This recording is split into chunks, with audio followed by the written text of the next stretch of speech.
Well, John, defeat here at Millwall, what's your take on the game? Really frustrating game. I thought that we didn't play particularly well up until we went a goal down, and then we came alive, and we played really well, did brilliantly to get back into the game, and unfortunately it was a bit of a deja vu from the Preston game where we made some poor errors that's led to us defending another set play, and Millwall are a really good side from set plays, very, very big, very, very direct, and we just gave them far too many. We gave away far too many fouls, far too many throw-ins, far too many corners. And I know you're always going to have to give away a certain amount of set plays, but if you take a couple of really good examples early on in the second half, we have a throw down in that sort of right wing area. We give away the offside really, really cheaply, and next thing you know, the ball's down the other end and we're defending out of the corner. So too many of those situations where we don't make good decisions at the right part of the pitch.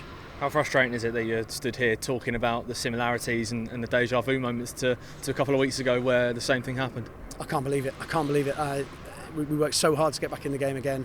We deserved to get back in the game, had a golden chance before.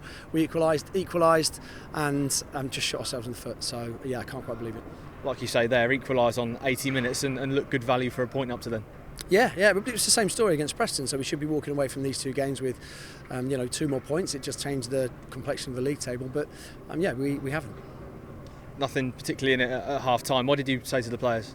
I just felt we were a bit too predictable. So we were really predictable in terms of going longer. And I'm not asking the lads to, you keep saying, so I'm not asking the lads to play relentlessly from the back, but I'm asking them to get the extra pass before we can actually then break. And when we did it a couple of times in the second half, we take the extra pass, and all of a sudden, if you then go longer, because Millwall press, it's much more difficult for their central midfielders to pick up the second ball. So we were just too predictable at half time.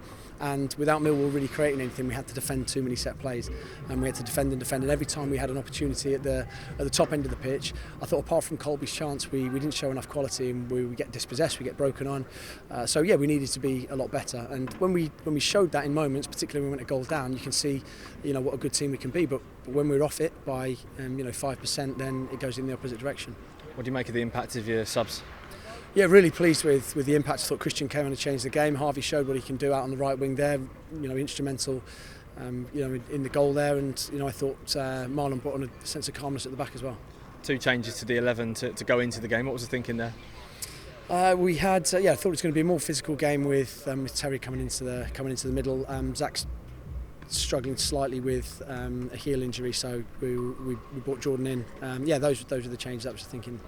And as frustrating as it is today, there's obviously no time to dwell on it because we've got such a big game on Wednesday as well. It was a massive week. We've got a massive game Wednesday, another big game on Saturday, and we've got to be right at it.